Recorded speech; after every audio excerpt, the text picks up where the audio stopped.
subscribe to my channel. And also press this bell icon.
చిన్నోడ్రే ఏ వాడు వాడు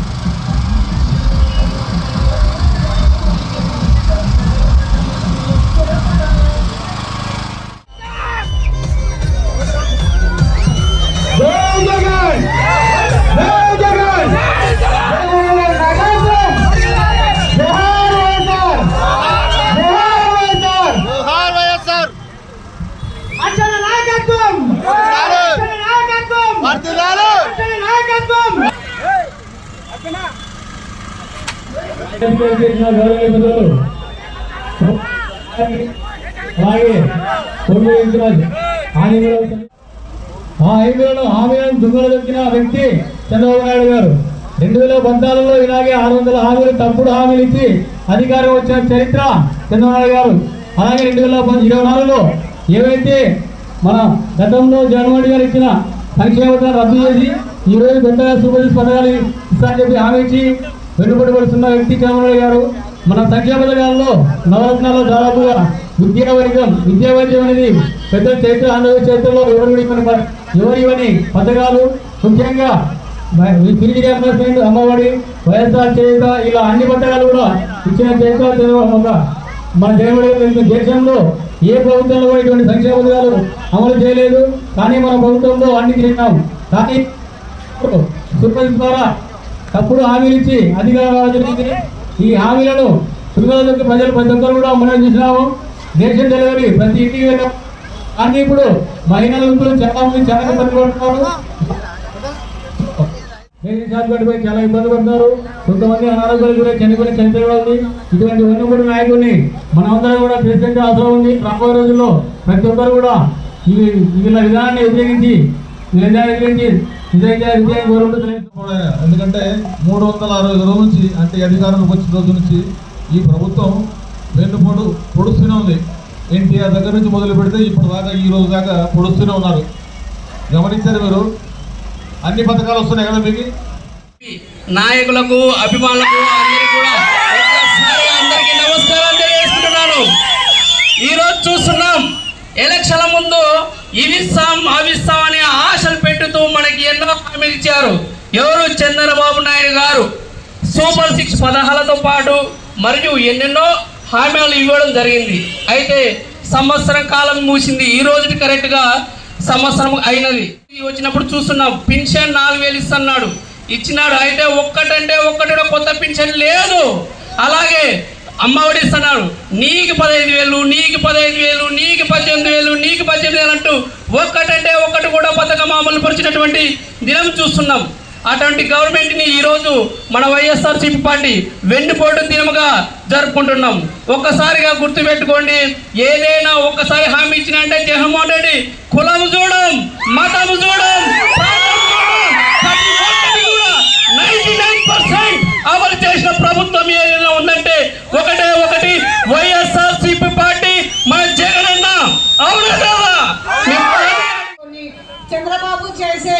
మోసాలను దృష్టిలో చూసుకొని ముందుకి వచ్చే హర్షవర్ధన్ రెడ్డికి, సతీష్ సార్కి, మణికాంత్ బావకి, ప్రతి ఒక్కరికి నమస్కారము. అమ్మ ఒడి వేస్తున్నాడు, అమ్మ ఒడి వేయలేదు, బొమ్మ ఒడి వేయలేదు, ఒక్క పని కూడా చేయడం లేదు. కానీ ఒక అది ఇస్తా ఇది ఇస్తా అని చెప్పినాడు, ఒక్క పని కూడా చేయడం లేదు. ఇప్పుడు తెలుసుకొని అన్నగారికి, సతీష్ బావ గారికి, మౌలాలి గారికి, చైర్మన్ గారికి, మా బావ గారికి అందరికీ హృదయపూర్వక ధన్యవాదాలు. ముఖ్యంగా ఈరోజు ఈ కార్యక్రమం ఎందుకు చేపట్టారంటే, ఈరోజు సంవత్సరం అయింది ఈ రోజు గిటికి. ఈ రోజు నుంచి ఒక ఈ షోర్ బియ్యం ఇస్తుంటే ఈ రోజు ఇంటికాడ వచ్చి ఇచ్చేతోళ్ళకి ఈ రోజు ఇంటికాడ ముసలోళ్ళు ముచ్చుకోళ్ళు చాలా మంది తెచ్చుకోలేక ఇబ్బంది పడి మా ఊరే ఉంది. 4 కిలోమీటర్లు వెళ్ళిపోయడం నుంచి రావాలా. వాళ్ళు ఎప్పుడు వచ్చి ఎప్పుడు బియ్యం తీసుకోవాలా, వాళ్ళకి డబ్బులు ఇస్తారంట. ఆ డబ్బుల్ని బియ్యం మాఫీ చేయనీక దొంగ పని చేస్తూ చంద్రబాబు నాయుడు అన్ని ఏది చేసినా ఇదే ఉంటుంది. మీరు అందరూ కూడా సహకరించాల్సింది. జగన్మోహన్ రెడ్డికి ఈసారి అత్యధిక రిజల్ట్ గెలుస్తారు. జై జగన్.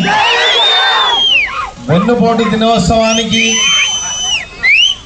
గుండెల నిండా అభిమానాన్ని నింపుకొని వచ్చినటువంటి జగనన్న అభిమానులకి, వేదిక మీద నుండి పెద్దలు గౌరవనీయులు కోట్ల హర్షవర్ధన్ రెడ్డి గారికి, నాయకులందరికీ కూడా పేరు పేరున నా హృదయపూర్వక ధన్యవాదాలు తెలియజేసుకుంటూ, మనమందరం ఈరోజు ఈ ఉత్సాహాన్ని చూస్తుంటే ఇంకా మనము 4 సంవత్సరాలు కూడా ఆగట్లేదు.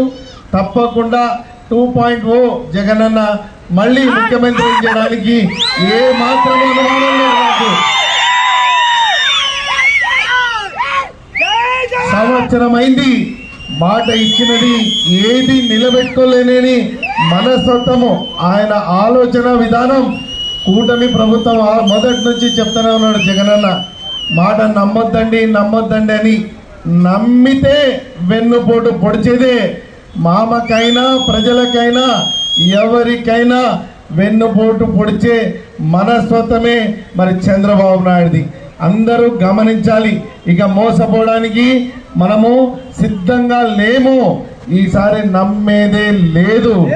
కాబట్టి ఈరోజు ఈ కార్యక్రమానికి హర్షవర్ధన్ రెడ్డి గారి పిలుపు మేరకు కార్యకర్తలందరూ వచ్చి ఈ కార్యక్రమంలో పాలు పంచుకున్నందుకు మీ వెనక ఎప్పటికీ మేమంతా ఉంటామని, మరి ఏ రోజు ఆపద వచ్చినా మరి ఇంతమంది కార్యకర్తలు ఇవన్నీ గుర్తుపెట్టుకొని జగనన్న చెప్పినాడు, యాడన్నా రాసుకోండి, నేను అధికారంలోకి వచ్చినాక ఎవరిని వదిలిపెట్టేదే లేదు. కాబట్టి పేర్లు గుర్తుపెట్టుకోండి. Thank you sir.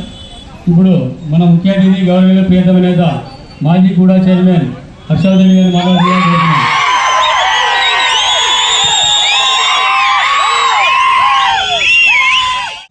సతీష్ గారికి, మాజీ ఎమ్మెల్యే మణికాంత్ గారికి, వేదికపై ఉన్నటువంటి ఎంపీపీలకు, జెడ్పీటీసీలకు, కౌన్సిలర్లకు, మున్సిపల్ చైర్మన్కు, అదేవిధంగా వివిధ గ్రామాల నుంచి వచ్చినటువంటి వైఎస్ఆర్ కాంగ్రెస్ పార్టీ నాయకులకు, కార్యకర్తలకు అందరికీ నా యొక్క హృదయపూర్వక నమస్కారం. ఈ రాష్ట్రం కరెక్ట్గా 1 సంవత్సరం ముందర చీకటి రోజుల్లోకి వెళ్ళిపోయింది. సంవత్సరం ముందర నుంచి చీకటి పాలన మొదలైంది. ఎందుకంటే ప్రతి ఎలక్షన్ ప్రచారంలో 2024లో జరిగినటువంటి ప్రతి ప్రచారంలో కూడా మేమందరము వైఎస్ఆర్ కాంగ్రెస్ పార్టీ నాయకులందరం కూడా ప్రతి సభలో, ప్రతి ఒక్క గ్రామంలో ప్రజలకు, అయ్యా మనం చంద్రబాబు నాయుడిని మీరు నమ్మితే మోసం చేస్తాడు అని చెప్పాం. ఎందుకంటే 1995 నుంచి కూడా ఆయన సొంతం మామకు వెన్నుపోటు పొడిచినప్పటి నుంచి కూడా ఆయనను గమనిస్తున్నాము. ఆయన చేస్తున్నటువంటి కార్యక్రమాలు ఏవైతే ఉన్నాయో అవన్నీ కూడా ప్రజలకందరికీ కూడా వివరిస్తూ పోయాం. చివరికి 2014లో రాష్ట్రం విడిపోయింది. ఆ పరిస్థితుల్లో నా అంత అనుభవం ఉన్నటువంటి వ్యక్తి కావాలి అని చెప్పి ఎన్నో కార్యక్రమాలు చేశాడు. అయినా కూడా తను గెలవలేని పరిస్థితుల్లో రైతులకు ఉచితంగా మేమంతా కూడా మీ అప్పు కడతామని చెప్పి ఆ రోజు దాదాపు రాష్ట్రంలో ఉన్నటువంటి రైతులందరినీ కూడా ఆయన మభ్యపెట్టి అధికారంలోకి వచ్చాడు. కానీ ఎంతమందికి చేశాడు మేము అన్నీ కూడా మీకు లెక్కలతో సహా కూడా 2024 ఎలక్షన్స్లో చెప్పాం. అయినప్పటికీ కూడా ప్రజలు ఆయన నమ్మారు. మరొకసారి చంద్రబాబు నాయుడు గారు ఆయన నైజాన్ని చాటుకొని ఈ గడిచిన సంవత్సరంలో ఒక్క హామీ అయినా నిలబెట్టాడో ఒక్కసారి ఆలోచన చేయండి.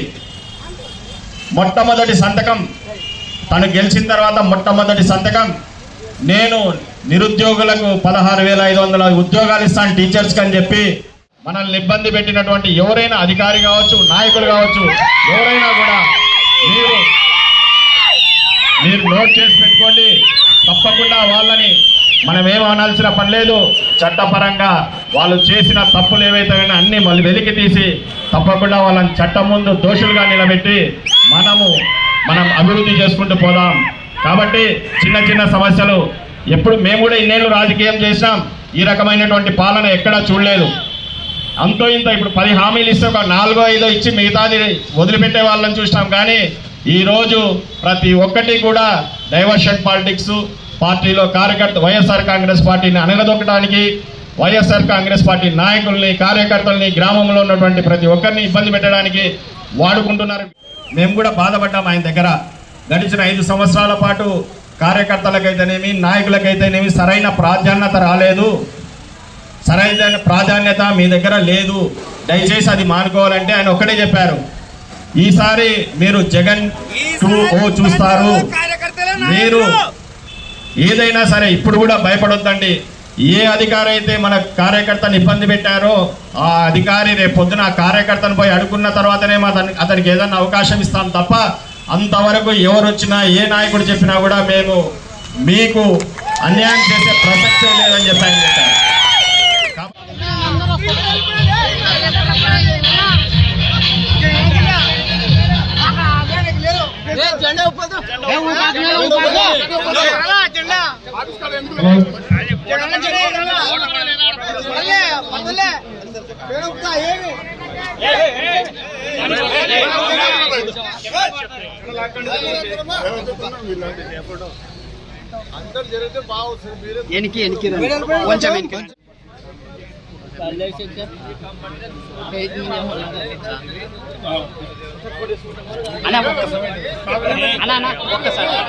కొంచెం నువ్వు వెనక తీసుకున్నావు కదా, నువ్వు వెనక మళ్ళీ పక్కకి రా, నువ్వు పక్కకి రా. కొద్దిగా వెనక్కి మీడియా కొంచెం వెళ్ళిపోతే